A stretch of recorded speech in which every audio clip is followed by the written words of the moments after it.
Greetings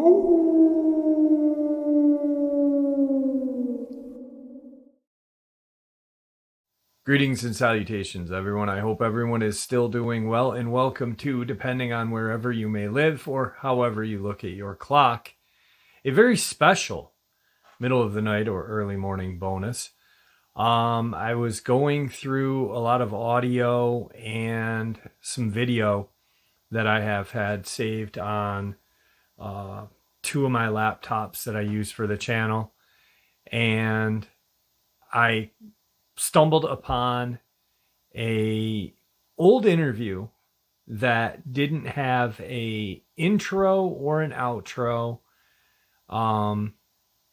It hadn't even aired, actually. It was just Victor. Back at that point, he was still using his alias William, and it was some subscriber questions, and he shares a very interesting hunt with us. A lot of amazing information was on this recording, so I figured, hey, let's share it with you guys and create a special kind of middle of the night, early morning bonus upload for the people who really listen to all of my uploads. So before we get into it, a couple links. As many of you know, I rely on Patreon, PayPal, channel membership, and the merch to help the channel to continue to grow and go. Links to Patreon, PayPal, and channel membership is in the description below, merch displayed directly under the video. Also, Dogman Frightening Encounters, Volume 1 through 3, the audiobook versions. They all were written and researched by Tom Lyons, narrated and produced by me, Jeff Nadolny. Those audiobooks are available on Audible, Amazon, and iTunes, links to which are also in the description as well. And finally, last but definitely not least, if you'd really like to help support the channel to continue to grow and go, simply subscribe. It does not cost a cent. Click that like button, takes half a second. If you don't want to miss out on any of the informative uploads I put out daily, click that bell icon, and folks, please leave a comment. Why? Well, because all of these things really do help the channel to continue to grow and go. And folks, they definitely do matter. Now, everyone, I have taken far too much of your time. Let's jump in to this early morning or middle of the night bonus upload, shall we? Here with Wild Bill, or William, as I like to call him. You guys call him Wild Bill or William. Bill, you want to say hi? Hello, everybody. Good to be back. Today we're going to do kind of exactly what we did the other day. I really enjoyed that format, or non-format. I know Bill did. And it went like butter on biscuits, you know. It was just good to go. And I know I learned a lot. I hope you guys did. So with that, I'm going to ask the question. Bill, you got anything that you could, a brief encounter or hunt that you could share with us that is cleared to share? Yeah, I'm going to share a Dogman encounter with y'all this evening that came out of Alaska, actually. And I'm sure a lot of you have heard that they've got a place up there that's called the Alaska Triangle. Lots of people over the years have went missing up there. And this Alaska Triangle covers about 300,000 square miles. And over probably the past, I think it's the past 25 years or 30 years, there's been about 20,000 people go missing in this area. Anyway, we got a call, 2010,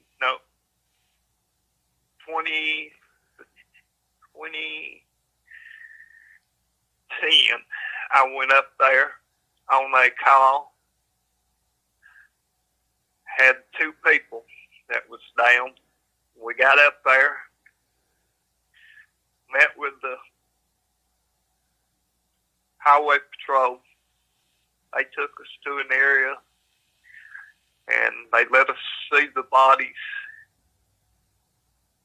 And it was really tore up bad.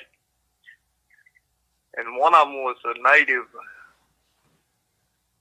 to the country up there, one of the state troopers was. And he called it something, I don't have all my paperwork in front of me, but it was called something, the demon wolf is what he called it. Death by demon wolf or something other to that extent is what he called it. Not exactly sure, but after I looked at the bodies, I told him it was the Dogman, and he said it was one and the same. And said that his granddad and other Native Americans up there knew of it, and said that in this area that we was in, you know, he told me all of this about over the last 25, 30 years. He's the one that told me that there's like 20,000 people that had gone missing. You know, I didn't know any of this at that time when he told me all this. It was all new to me. So I was with another agent, and we took out and we started the hunt. Wasn't much snow on the ground. There was the prints, and we started. We followed them out, and on that first night, everything around us was just there wasn't even no mosquitoes, and up there, normally in the spring and summer months up there, you just get ate up by mosquitoes. And there wasn't even mosquitoes. It was just dead quiet. And we had our night visions on. There wasn't any animals around. And we was right on the water.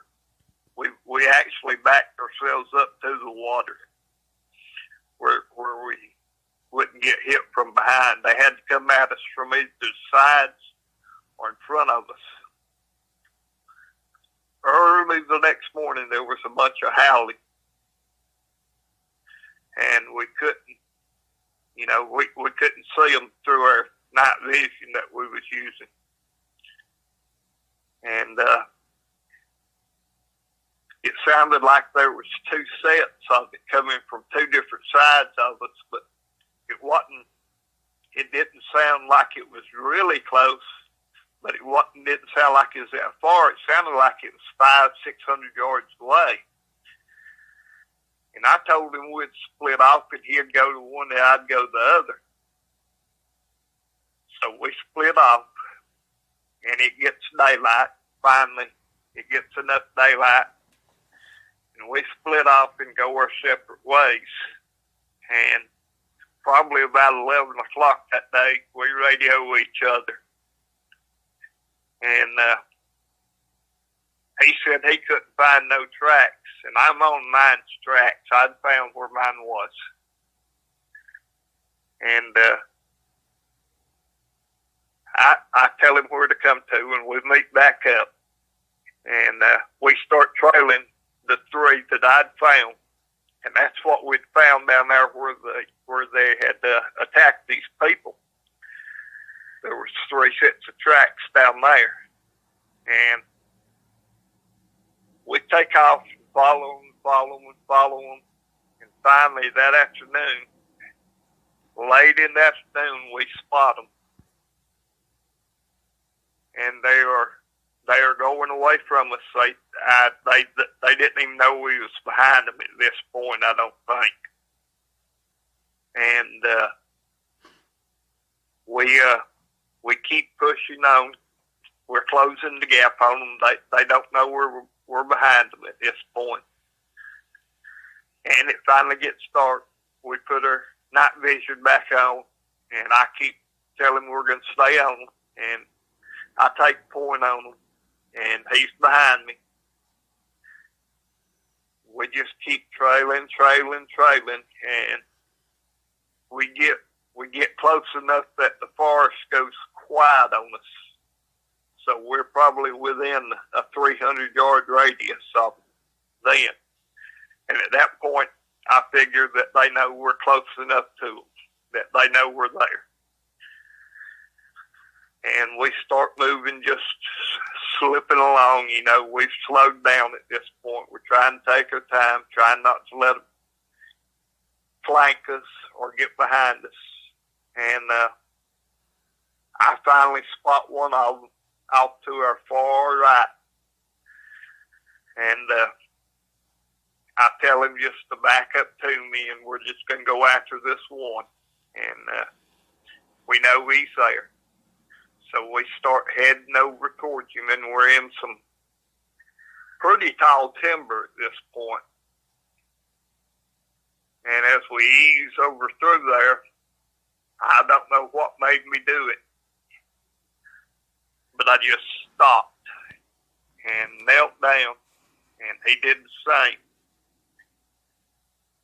And I told him, I said, I just whispered over my shoulder. I just kind of just laid my head back, and I whispered to him, I said, they're on top of us.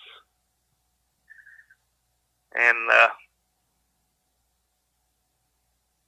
about that time, both of us simultaneously looked up, and there was two in the trees directly above us. And we opened up on them two, and here came the third one coming straight at us. And I took him down, and we got them three. And it was, you know, it was over pretty quick, and it was a simple hunt. But there was one chance that they was in the trees, you know, that they was above us. And they was probably 25 foot off the ground when we shot them out of the trees that night. And we called for a pickup on them three. And we went back to where we thought the others was screaming from, but we never found any more tracks. So I assumed that it was just them three, and that the others was coyotes, that he was thinking that what he was hearing was Dogman was on the other side. But, you know, it must have been coyotes, or it could have been a wolf, even wolves on the other side, because we never found any more tracks or anything to lead us to believe that it was Dogman that he heard. But, you know, that was just a real simple hunt that time. Nothing exciting, nothing out of the way, but that just goes to show you that they can and will get off the ground.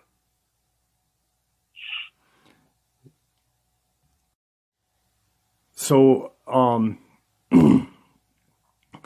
now the one, when you said they were in the trees, that's not a very rare thing, because I remember, about 2 years ago when I was, you know, a year into the channel, still not knowing anything. Like I don't know anything today, you know, I'm just still learning, like I said. I didn't think that Dogman or werewolf or, you know, I thought Sasquatch would be in trees, but, you know, so it's pretty common that they're in the trees, you know, like not often though, when we're pushing them or hunting them, will they go into trees. Not very often will they do that if we're pushing them, hunting them. Okay. These decided to make a stand. And, you know, most of the time they'll either turn and come to us and fight us head on, or from the sides and the rear. Seldom will they make a stand like that and try to get above us like these did. Like to ambush you, just to jump right Yeah, out. to ambush. Yeah. No, that's pretty similar to, you know, the LBL when that one was up in the tree and you got him in the tree, didn't you? Or was that your dad? Your dad got him. Your dad got him in the tree. Yeah, my dad got him in the tree. I got him coming to the tree, or I think he is going to that same tree. That's insane. So now when you go up to Alaska, do you don't go through Canada to get up that way? You go, what do you go around over to the West Coast and go up through that way? Or? Well, yeah, most of the time we fly, so most of the time we fly around out over the ocean and go up, but we can if we need to fly through Canada, but most of the time we don't. Okay. We go out through Portland and fly up. So what was the size of these guys? Were they pretty big or? These was just average 7'2", 7'3", something like that, 400 pounds. Wild or breeding program? Let me look at I've got my computer in front of me, and I can tell you, I got my notes in front of me. They were 2 was wild and 1 tagged. Okay.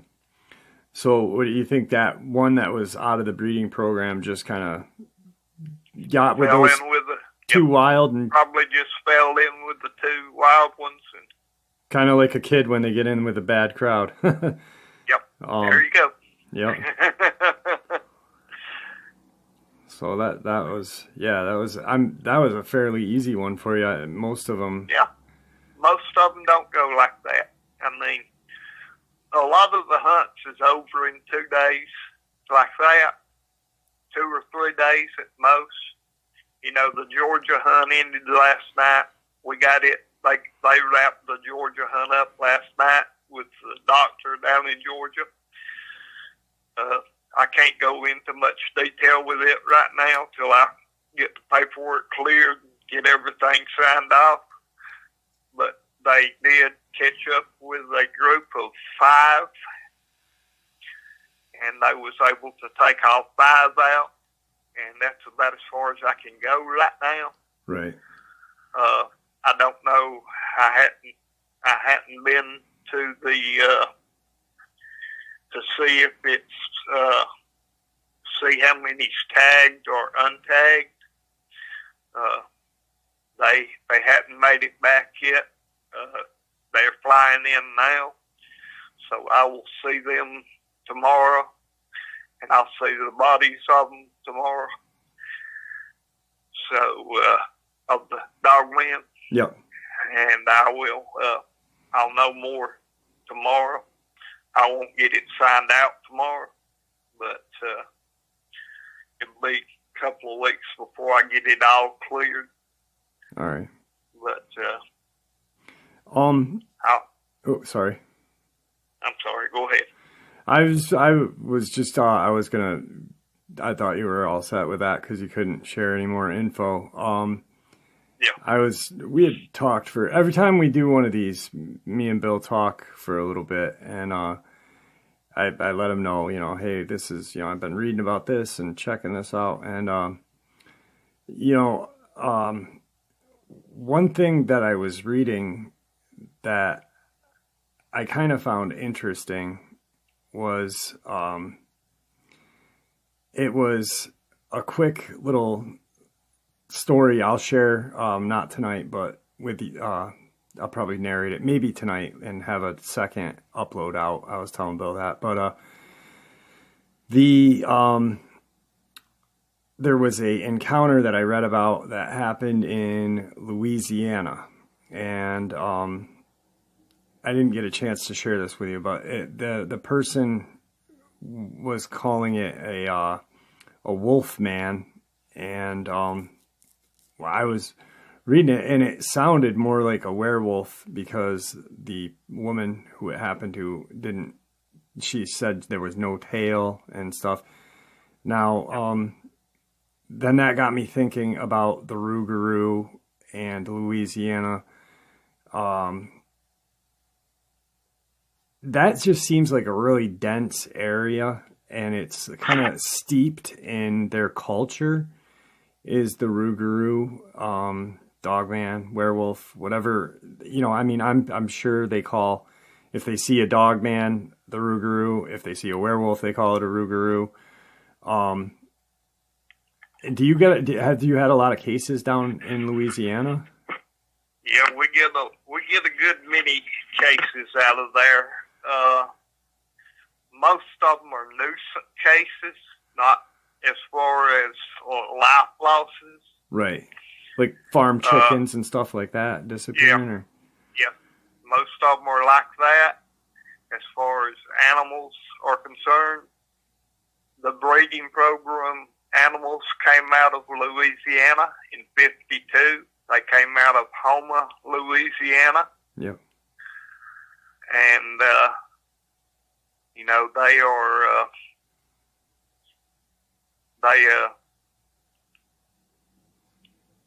there's probably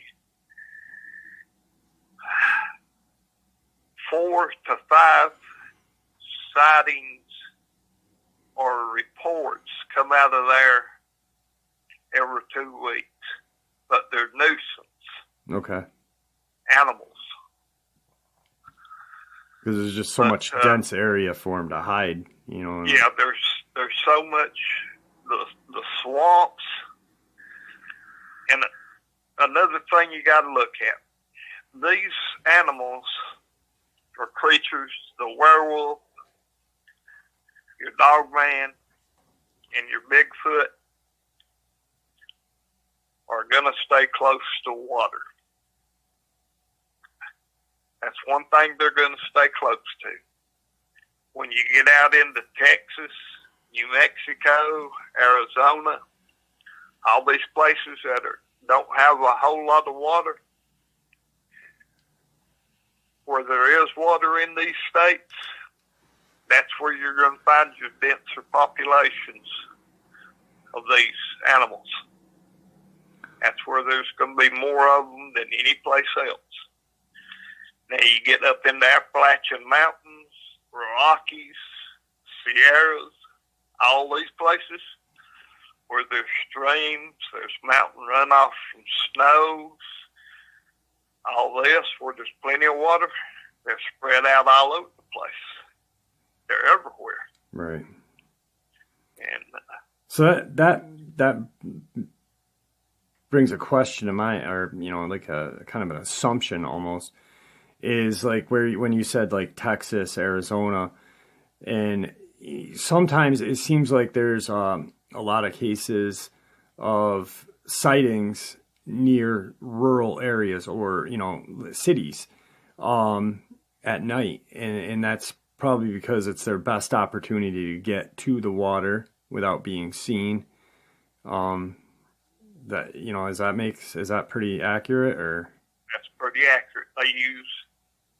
They use the nighttime cover to put us on to use herself for camouflage. Okay. Now the another quick question I was thinking of, when because you've given the detailed description, the Dogman has canine-like legs, the werewolf has more human-like legs. I'm just constantly thinking of just different questions, and I store them in my brain, and then I forget them, and then I remember them. The ones that we see that run great on all fours, that would seem like it would be the Dogman, but can the werewolf run just as good as the Dogman on all fours, even though it has the human legs, or? No, it can't. Okay. It can't. Not on all fours. Okay. So he's pretty much bipedal running, is he? Well, he can run on all fours, but he don't run as often on all fours as he will on two legs. So kind of like the Bigfoot. Two legs. Right, yeah. okay. Because the Bigfoot can run on all fours, but really doesn't, I mean, as often. He don't run as often. So the ones that we see, the ones that people see that are running at high speeds on all fours, it's usually your Dogman. Okay. All right. That's another factor that they do. Okay. Yeah. Couple other things. I was thinking. Oh yeah. The I don't know. I was stirred around something, and a lot of people wanted to be like, oh well, you know, what army would invade us and this and that, and you know how my brain works, because I'm always thinking about paranormal, and I seldom talk about alien activity. I was into it when I was younger. I still like to hear encounters of that kind. But I was wondering if I don't know if you can share it with us, but I was wondering if there was ever to be, or if this was ever thought of by the government, just in case a invasion of the alien race. This would be a perfect way to take them out, would be the Dogman, the werewolf. I mean, it'd be a pretty good fight, and that's what I was thinking. I was like, well, that would be like the one army that we would use them on, would be like if something. Well, I mean, that would be a different. I mean, it was thought of for that, but it was more thought of for the the Russians and Chinese had just signed that big treaty together. Okay. So,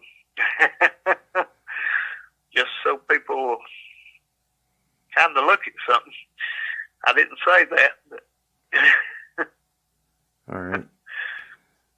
So, I know a couple subscribers had asked about if these creatures were used by the government to take out cartel.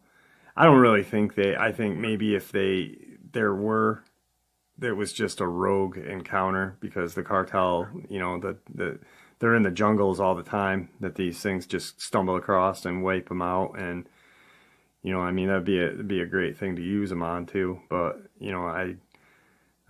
you've been saying like that you don't use them as so it's probably just a chance encounter. Yeah. Okay. All right. I would like. There's a lot of things I'd like to use them on. Yeah. Really and truly. Oh boy. All right, so I do have some subscriber questions that you had checked out and sent me. I know that there's great questions. Everybody's questions are really good. So, but Wolfka's got a couple of questions, and they're about Sebastian. And I know Sebastian has become like an icon for this channel now, and. So, William, a question about Sebastian. Does he recognize his former children when he sees them? Yeah, he knows them. We've had them come back. When I call them back, when they get out of the line or something, and I call them back in, just testing their chips to make sure that they recognize that they're supposed to come back.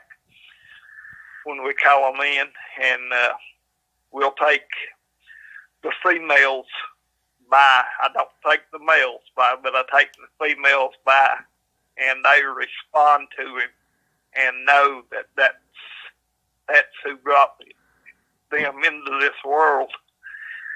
So yes, they recognize him, and he responds back to them. So yeah, he recognizes them. Okay. Does he have a connection to him, or? I won't say it's a strong connection, but he does. He does have a connection with all of them. All right. And then, okay, what is he like when you rotate his wives out? Does he have a connection with any certain female, or, you know, does he keep one specific? No, he just when we put one in there that he hasn't been with, he gets more excited towards them than he does one that he's been with more than one time. So he's just a horny old dog then, huh? Yeah, there you go. All right. He's just a dirty old man. Yeah. Yeah. It's crazy that he is, you know, almost, you know, there's no way of knowing his exact age, but going by 80 years old and him still being, you know, active like that, that's insane. I'm sure a lot of men that age would die to not take that blue pill. Yep. do any of the two, Dogman, or I'm going to elaborate a little bit on that question, or because he asks, do they fear entering the wild again? Does the Dogman or the werewolf, or do they have any apprehension on going back to the wild? Like, do they after chipped and stuff? The older females on the werewolves, we put them out the back gate right here in Virginia. Mm-hmm. And they usually stay right here close, because the security guards always that walked outside of the perimeter, they claim that they walk up to them all the time and just they'll walk guard duty with the guards, you know, just to be close to the guards. So there must be an apprehension about leaving the area. But they're having to make it on their own because we're not feeding them outside the gates. Right, right. And then Sebastian has actually told me that if I was to put him back into the wild, that he don't think he could make it in the wild now. Yeah, he's almost become institutionalized. He's lost all of his. He said he didn't think that he could make it in the wild if I was to put him back out there. So, you know, as far as he will die in the enclosures unless I retire and this, you know, try to make something different happen, which I trust him, but I don't trust him, if you understand what I'm saying. Right, yeah. You know. Yeah. Who's to say something wouldn't happen to you or him? Yeah, well, to him and him go crazy one night and something happened. Yeah. You know. Yeah. He asks again. He asks about how often does the staff go in and clean up the enclosures? Now, when you had mentioned this a while ago, do they clean up the enclosure every time they rearrange it and, you know, do the landscaping part of that? Yes, in the breeding pens, they clean them every time that they rearrange them and carry them to a different pen.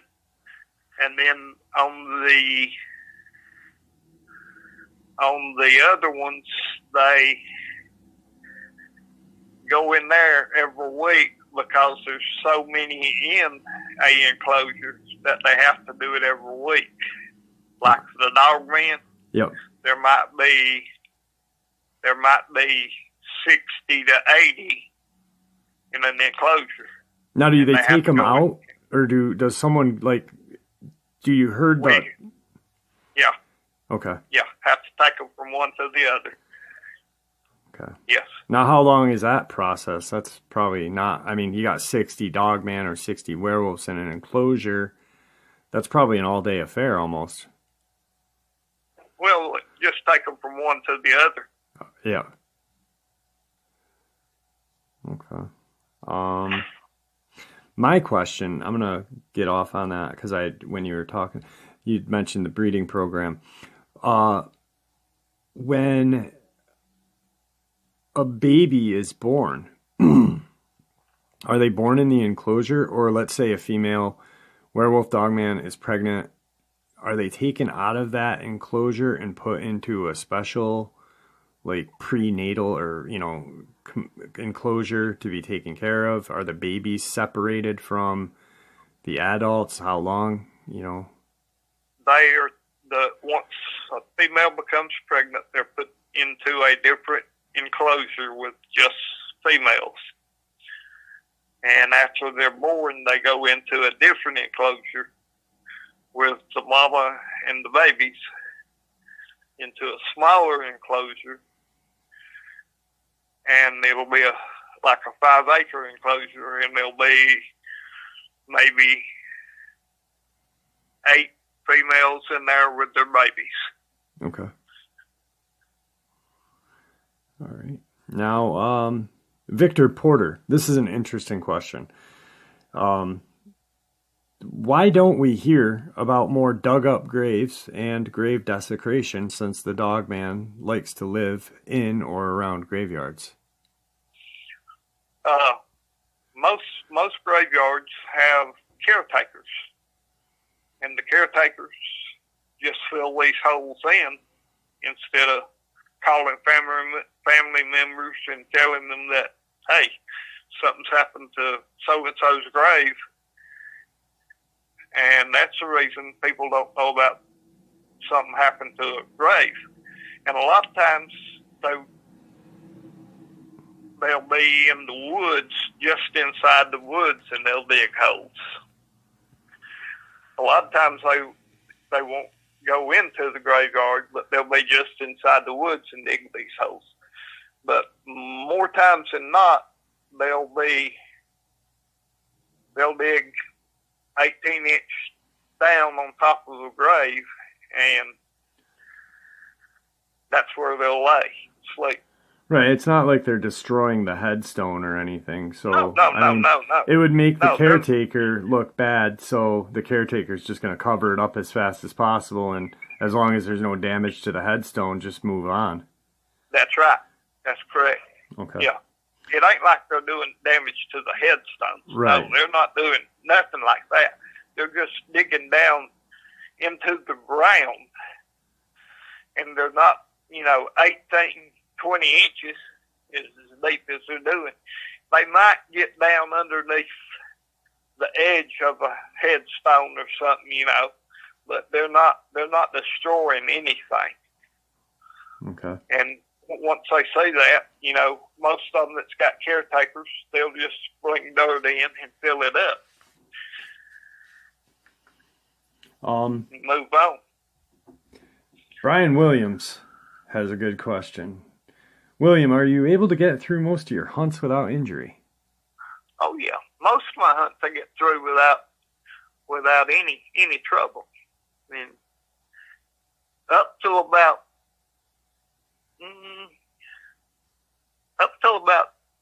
2 years ago, I never got hurt, hardly ever, unless it was just something major. I never got hurt or scratched or anything unless, it was like the Wyoming hunt or me and Ellis this hunt, something where, major damage, 100+ stitches or more. I'm talking, and I can count on 2 hands how many major incidents I've had. And for this line of work, I consider that probably pretty good. Yeah, My dad, you know, he never called and told us when he got hurt. And, you know, he was the same way as me.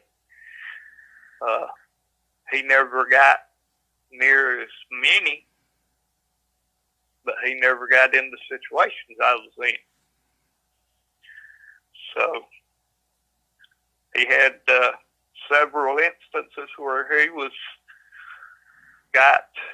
told me afterwards that he got 150 plus stitches like 7 or 8 times. Wow.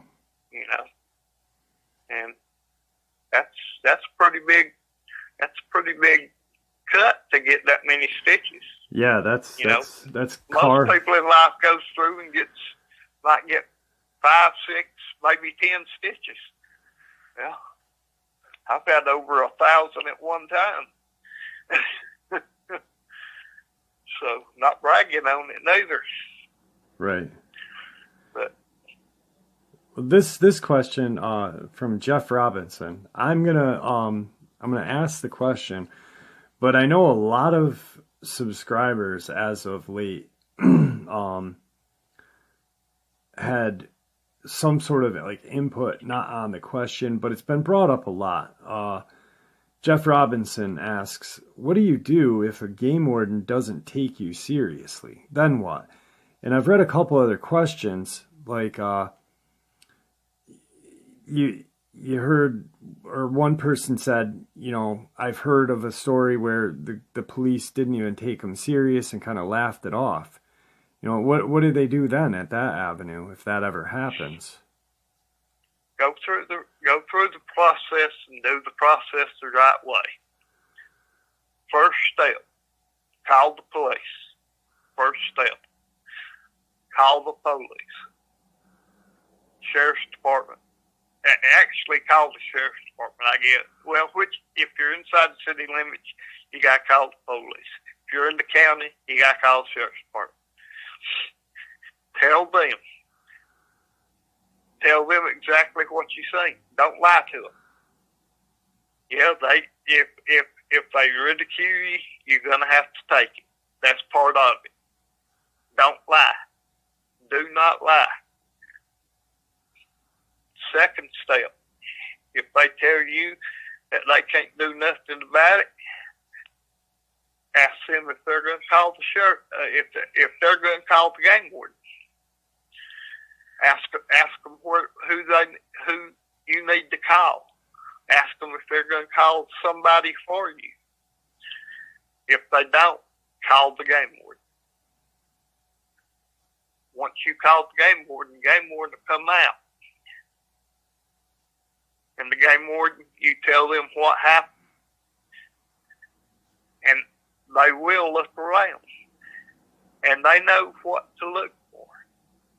And they've got our number. And if they see signs of it, they will call us. They may make jokes about it, but in all seriousness, they know to call us. They know to call us. Are the jokes and like the ridicule, is that more or less to cover up the ongoing, just kind of cover everything up? Is that what it is? Or, they shouldn't ridicule you or nothing. They should do their job proper, just like we do. Okay. It shouldn't be that way. They should take their job as serious as we take ours. All right. Okay. Deb Feo wants to know, the Adirondack Mountains in New York State. If a group of 7 hikers or more are traveling on remote trails, are they relatively safe? Hold on just a second, Jeff. Sure. All right. I know you had to go for a second. Deb Feo asked, The Adirondack Mountains in upstate New York. If a group of 7 or more hikers are traveling on a remote trail, are they relatively safe? Yeah. Anytime you travel in numbers, you're safe. Okay. Safer. Okay. And, you know, you're safe. All right. I want everybody to enjoy yourself in the woods. And any time that you have an encounter with one of these creatures, it's going to be a chance encounter. That's all it's going to be. It's a chance encounter. That's all it will be. Right. The rest of her question is like, more or less, she's kind of asking if a hot spot, but what is the best defense? Well, that's been answered a lot of times, and I'm going to just, if I can answer it real quick, is just to show that I've been listening. You just instantly stop, put your head down, do not make eye contact, slowly, don't turn your back, but slowly back away out of that area. And is that pretty much it? Yeah. Watch your sides. Watch your sides and watch behind you just to make sure that if it's Dogman, they'll try to get behind you, and to your sides is where they like to come at you from. If it's Dogman. Now, okay, I'm just going to put in a for instance. I'm in the woods. I'm hiking, and you know, with a bear, you're to yell loudly, and then if it does attack, I believe you curl up in a fetal position, cover your throat, your vital organs. So let's say I'm in the woods. I've got a Dogman, 3 of them. I'm backing away. I'm making no eye contact. I'm doing everything. One hits me from the side. What then? I'm pretty much screwed, or is there something that, you know, that you suggest doing? If they attack, you've got to fight. Yeah. If they attack, you've got to fight.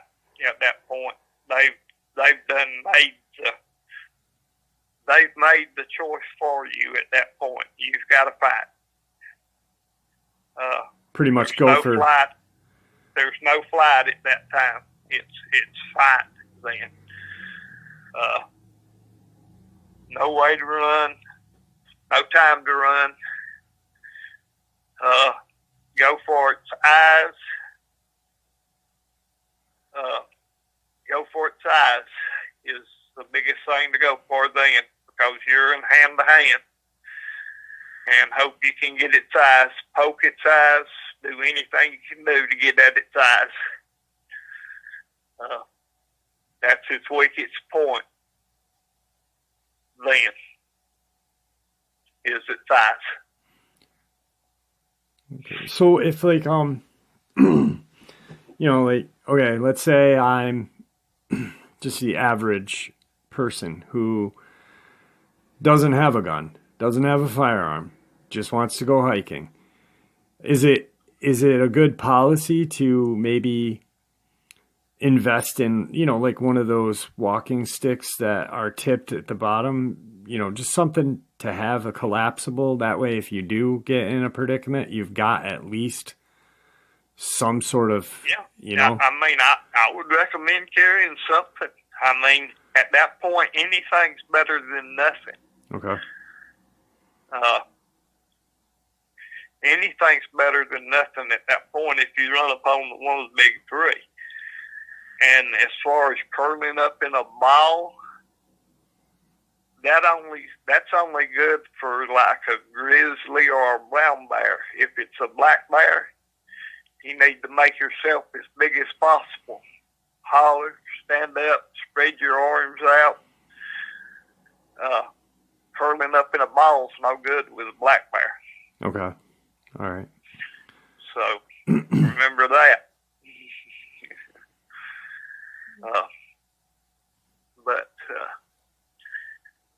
Now, Yeah, you're talking about like the ski sticks that you use. yeah, they're kind of like a collapsible Yeah. ski stick. You know, I think that'd be, Yeah. you know, Them walking sticks. yeah, yep. Yeah, I would think that would be better than nothing. Absolutely. Okay. So, all right.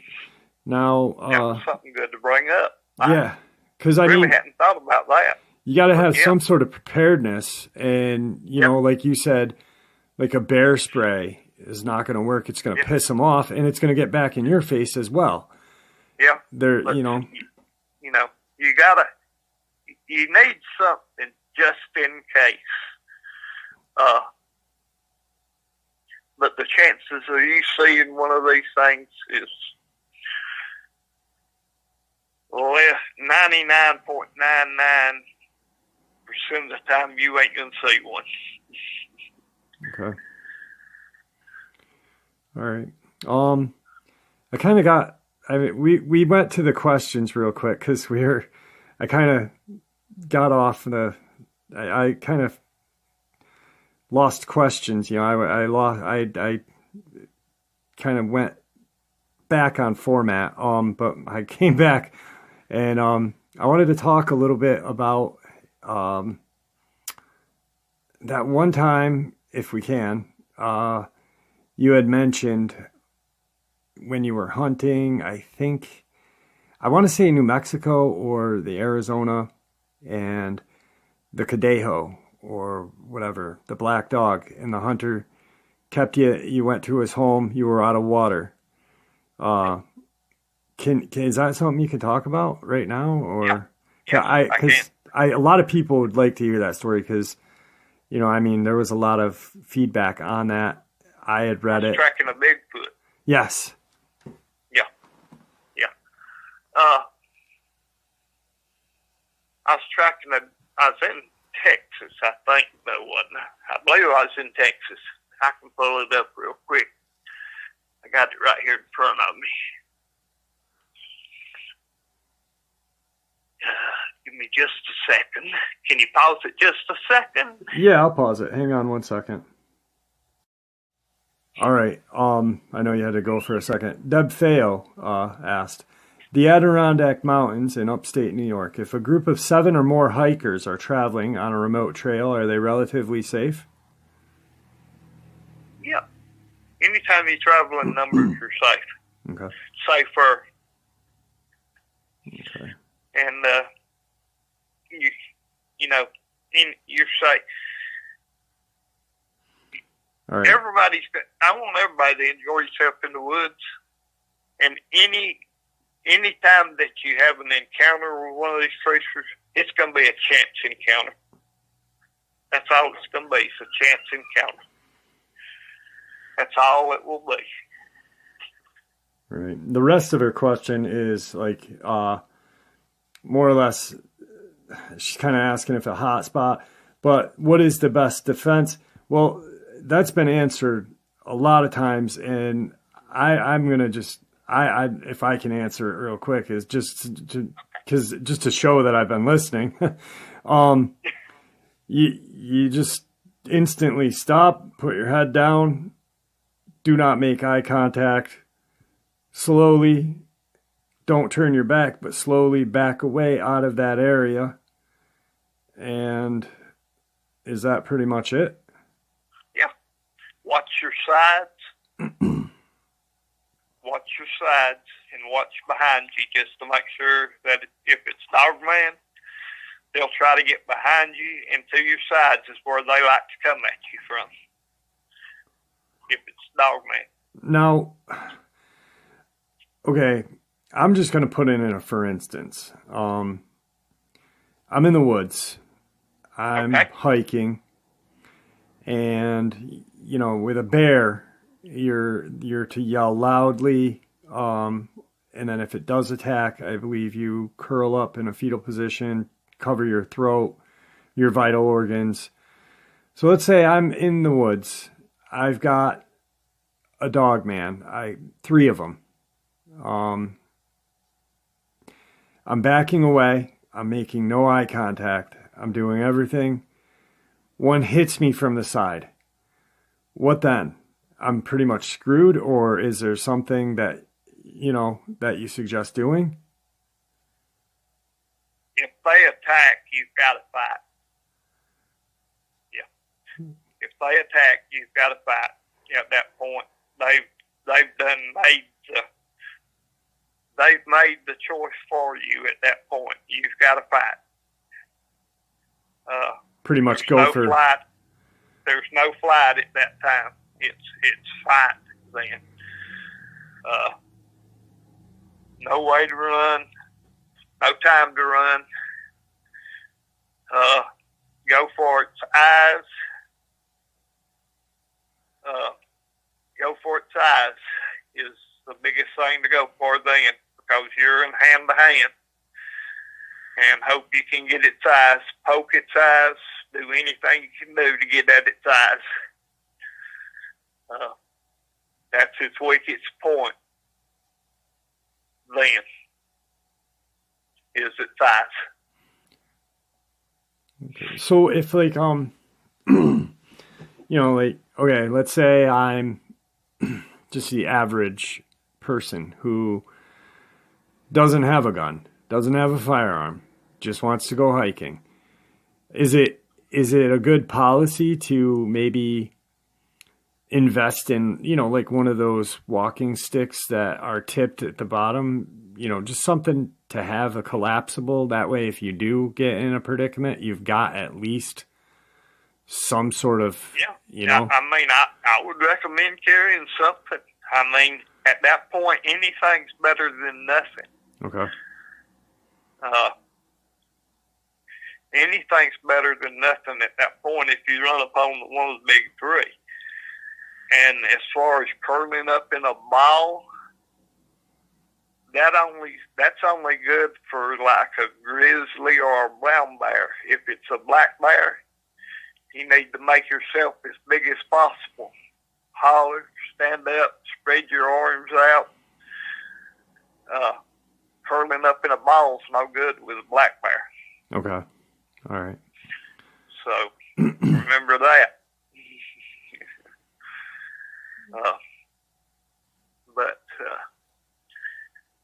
Now, you're talking about like the ski sticks that you use. Yeah, they're kind of like a collapsible ski stick. I think that'd be, them walking sticks. Yeah. Yep. Yeah, I would think that would be better than nothing. Absolutely. Okay. So, all right. Now, that was something good to bring up. Yeah, because I really hadn't thought about that. You got to have some sort of preparedness, and like you said, like a bear spray is not going to work. It's going to piss them off, and it's going to get back in your face as well. Yeah, they're but, you need something just in case. But the chances of you seeing one of these things is 99.99% of the time you ain't gonna see one. Okay. Like I said, guys, in the very beginning, a lot of information, just random questions, a couple experiences here and there, and really just a rough draft, and pretty valuable information. If I can speak for myself, I guess. I enjoyed listening to it, actually. I hope you guys did. Guys, thank you for supporting the channel. It is your support, after all, that keeps the channel growing and going. And honestly, what gives people a chance and a place to share their experiences, theories, and ideas judgment-free. Everyone, please stay safe, happy, healthy, and ever vigilant, keeping an eye on our children, pets, family, and friends. These creatures are real. They are out there and dangerous. Share this information with those you love and care about, and it may just help save their lives someday. Until next time, never stop asking questions. Never stop searching for the truth, and God bless.